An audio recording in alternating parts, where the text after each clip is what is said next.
हाय दोस्तों, कैसे हैं आप सभी। मैं डॉक्टर आनंद व्यास फिर से अपने YouTube चैनल पर आप सभी का स्वागत कर रहा हूं और आशा कर रहा हूं कि आप सभी ठीक हैं, मस्त हैं और इसी के साथ एंजॉयमेंट कर रहे हैं। थोड़ा सा शायद माइक कैमरा एक सेकेंड, शायद हाँ अब क्लियर है। हाँ तो दोस्तों, यूनिट 3 पे अपन आ चुके हैं। बिजनेस स्टैटिस्टिक्स का रिवीजन मैं करा रहा हूँ ऑलरेडी।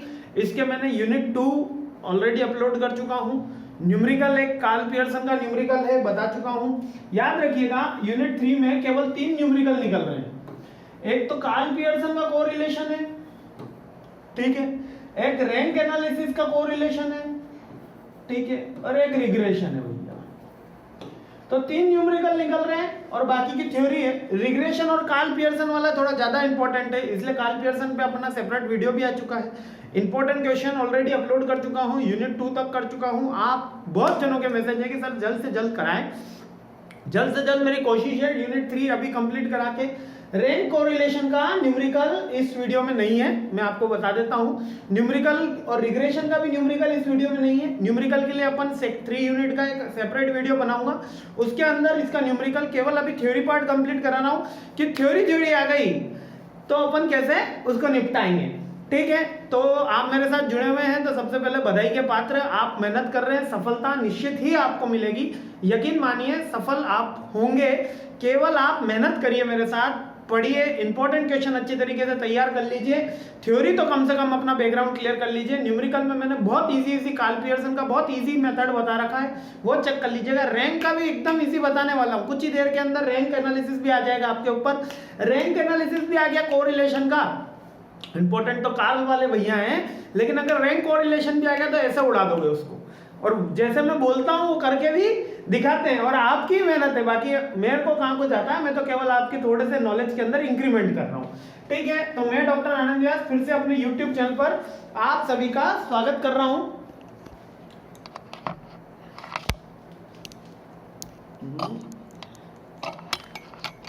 ठीक, हाँ तो चलिए जल्दी से अपनी यूनिट शुरू करते हैं क्योंकि अपने पास समय कम है। सबसे पहला जो 3rd यूनिट में पॉइंट निकल कर आता है वो आता है कोरिलेशन एनालिसिस। तो कोरिलेशन एनालिसिस क्या होता है भैया? Correlation analysis is a statistical technique employed to investigate and magnitude and significance of such a relationship. अब सर ये तो अपनी हो गई बुकिश बात कि मैग्नीट्यूड क्या हो गया, सिग्निफिकेंस रिलेशनशिप, मतलब कुछ जो वेरिएबल्स होते हैं। अच्छा, वेरिएबल्स 2 तरीके के होते हैं, ये याद रखना। एक होता है इंडिपेंडेंट,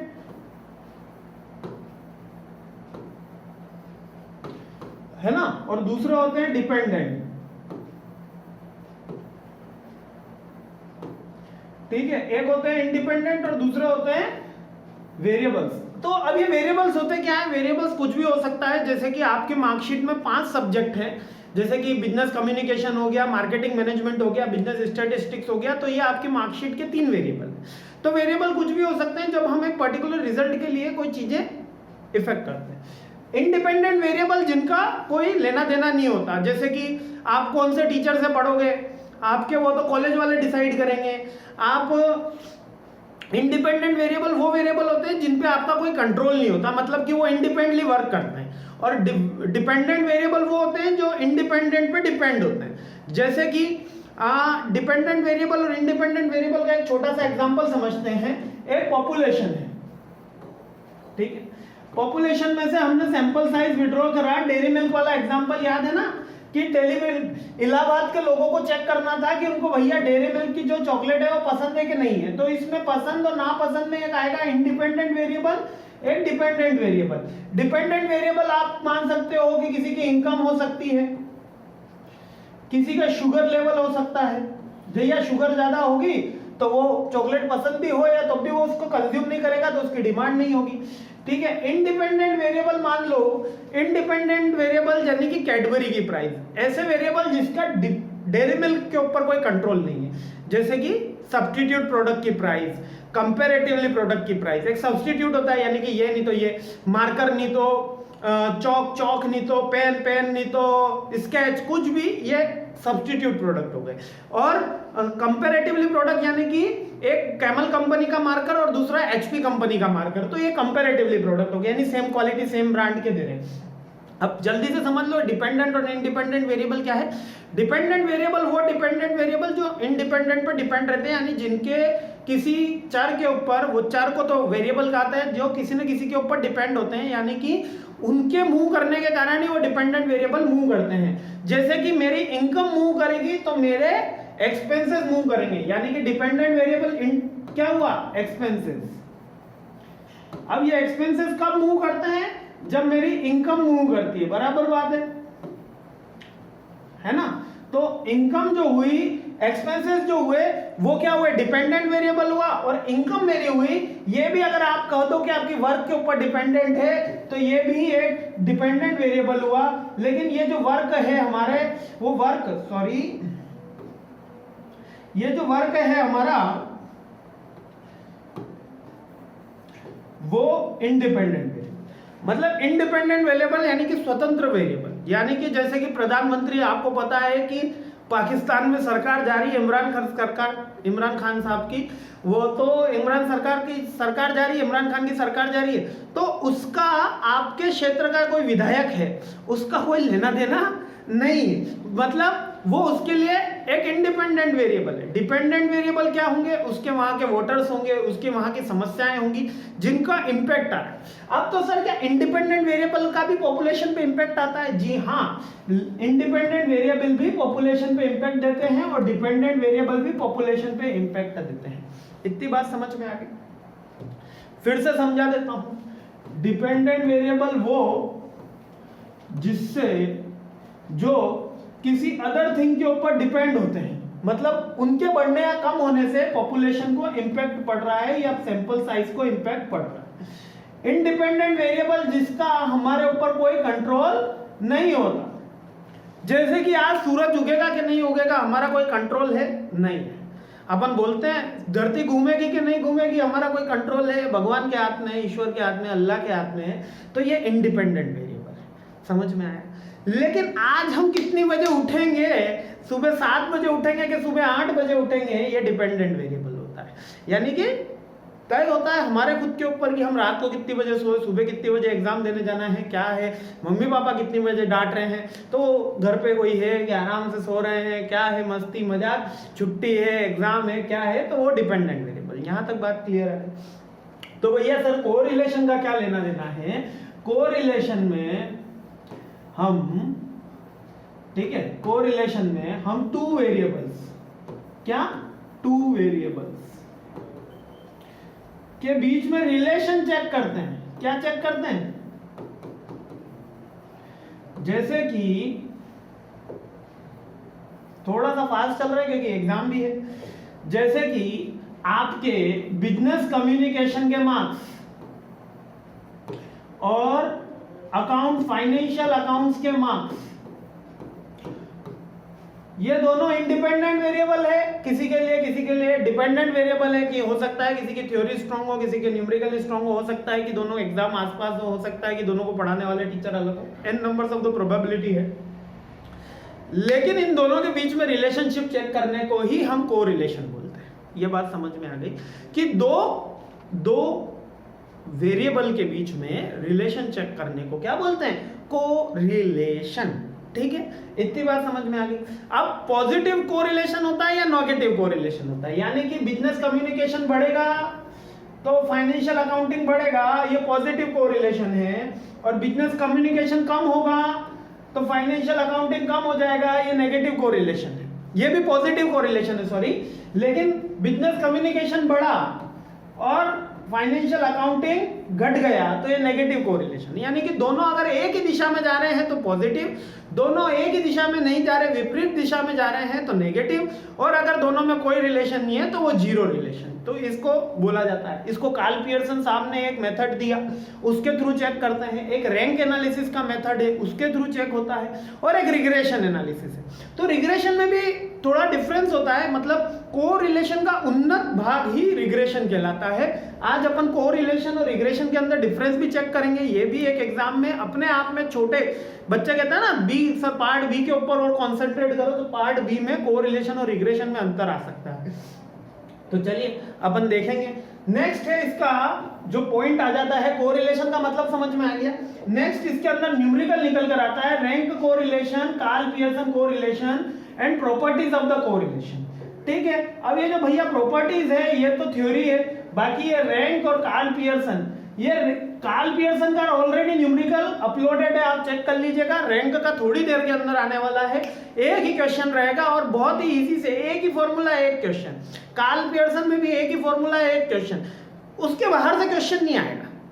मतलब मैं इतना आश्वासन देता हूं कि आप अगर एमबीए के स्टूडेंट हैं तो एमबीए बीबीए बीकॉम में उसके बाहर से कोई टाइप ही नहीं बनता, मतलब उसकी कोई टेबल ही अलग से नहीं बनती कि कंटिन्यूस टेबल से पूछ लो, यही क्वेश्चन बार बार रिपीट होते हैं। ठीक है, तो चलिए आ जाते हैं, पहले थ्योरी अपन कंप्लीट कर लेते हैं। नेक्स्ट है रैंक कोरिलेशन। अब ये रैंक कोरिलेशन कोएफिशिएंट क्या है sir? Is measure the degree of similarity between two ranking and can we use the assess of the significance relationship between them. For example of common non parameter method is the significance of the use of the correlation. ठीक है, and meant widely U test इसमें use किया जाता है और rank test इसमें use किया जाता है। नहीं समझ में आए कोई दिक्कत नहीं। जब हम रैंक एनालिसिस करते हैं, क्या एनालिसिस करते हैं? रैंक। ठीक, तो उसके अंदर भी दो वेरिएबल है। मान लो x जो लिया, x मैंने लिया है आपके फाइनेंशियल अकाउंटिंग के मार्क्स, ठीक है, और y मैंने लिया है, y मैंने क्या लिया? y मैंने लिया है आपके मार्केटिंग मैनेजमेंट के मार्क्स। ठीक है, ये नंबर ऑफ स्टूडेंट कर दो। अब यहां पर बच्चे कह रहे थे सर 1 2 3 जगह के राम श्याम सोहन आ सकता है, बराबर आ सकता है, राम श्याम सोहन मोहन रहीम, ठीक है, और हमारा मिस्टर पिंटू।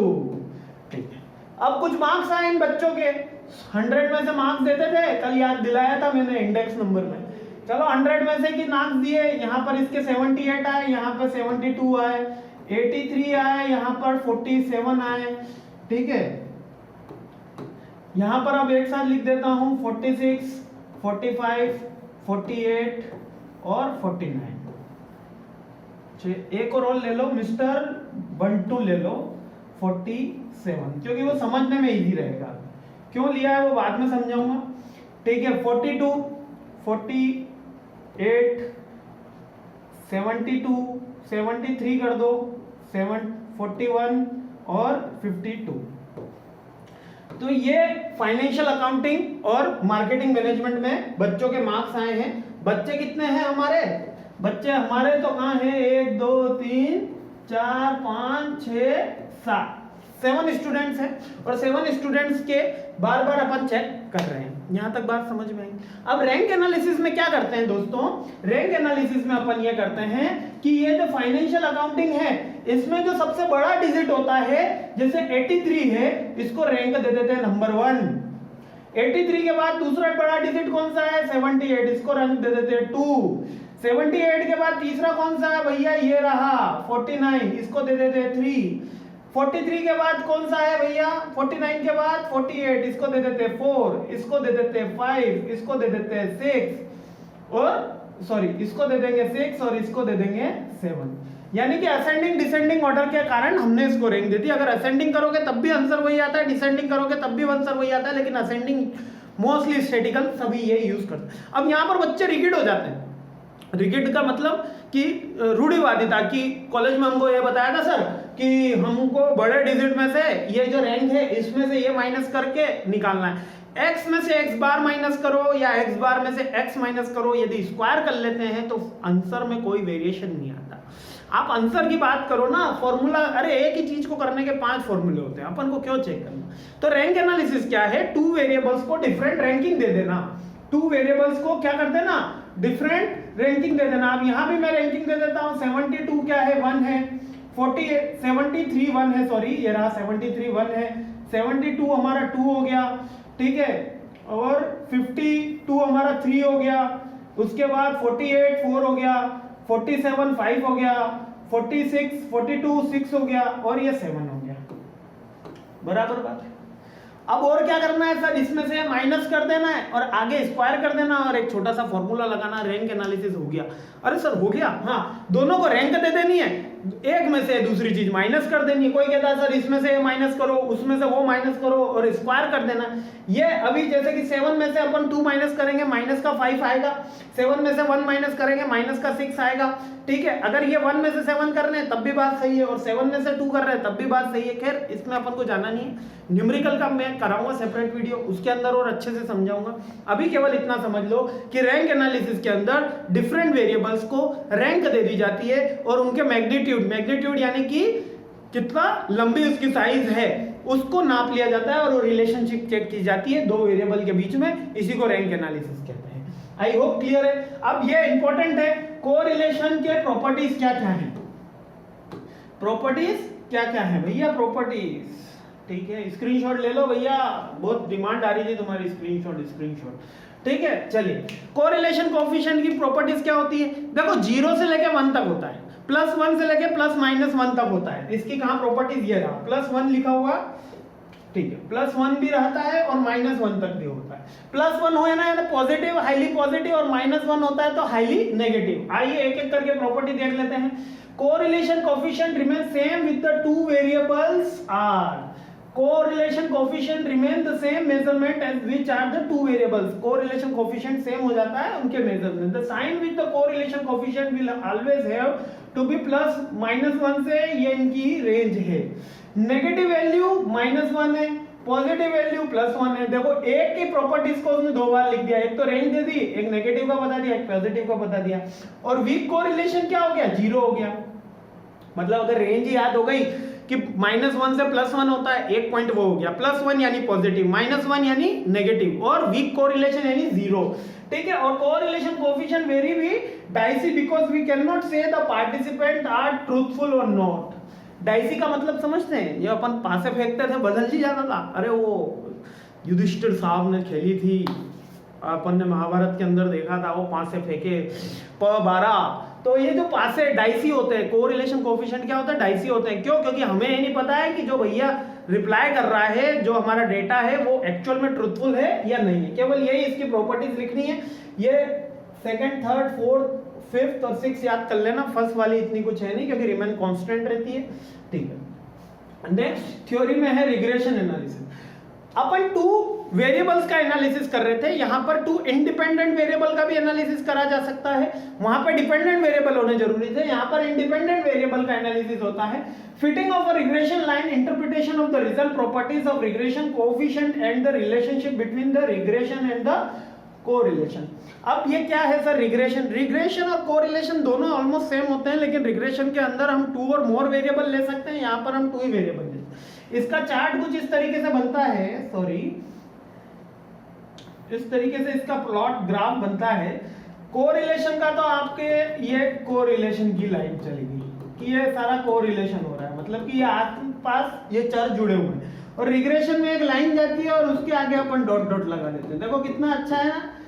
अगर कोई पूछ ले कि सर रिग्रेशन की ये लाइन और कोरिलेशन की ये लाइन, अब ये एक छोटा सा ग्राफ बनाया होगे ना, पूरे नंबर ले आओगे, केवल यहाँ ये डॉट डॉट डॉट डॉट लगा देना, यहाँ एक लाइन खींच के उसके आगे डॉट डॉट डॉट डॉट लगा देना। अरे मतलब गया तेल लेने। पहले अपन तो ये समझ ले कि ये बनाते कैसे हैं, नंबर कैसे लाते हैं। एग्जाम में अंदर अपन को करके आना है भैया, कल एग्जाम है, आज पढ़ लेते हैं, पहले मतलब समझ लेते हैं। मतलब नहीं समझ में आ रहा, मतलब उनके लिए जिनको स्कोर करना है, बाकी अगर जो पास होना है वो तो भैया चार्ट बनाया हो। तो भैया क्या हुआ कि जब कोरिलेशन होता है तो कोई एक फिट लाइन नहीं होती है, 2 वेरिएबल्स के अंदर अपन कंपेयर करते हैं, यहाँ पर एक फिट लाइन होती है और 2 वेरिएबल्स उसके आगे पीछे घूमते हैं। इसका डिफरेंस भी बार बार पूछा जाता है, कोरिलेशन क्या और रिग्रेशन क्या। अब रिग्रेशन एनालिसिस एक पावरफुल मेथड है that allow you to examine the relationship between 2 और मोर वेरिएबल। मैंने कहा था ना 2 और मोर वेरिएबल, सॉरी हाँ, While there are many types of the regression analysis, in the core they examine the influence of the one or more independent variable on a dependent variable.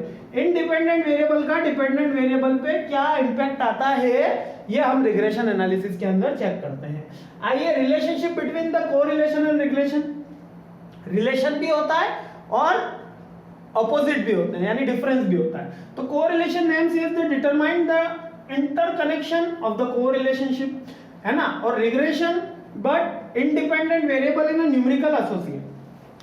देखो, correlation के अंदर हम इक्वेशन नहीं बनाते, लेकिन regression analysis के अंदर हम x ऑन y और y ऑन x, यानी कि किसी इंडिपेंडेंट वेरिएबल का डिपेंडेंट वेरिएबल के ऊपर एक या एक से ज्यादा वेरिएबल का अपन चेक करते हैं. इसके अलावा फास्ट इसलिए चल रहा है कि कल एग्जाम में थोड़ा सा है ना.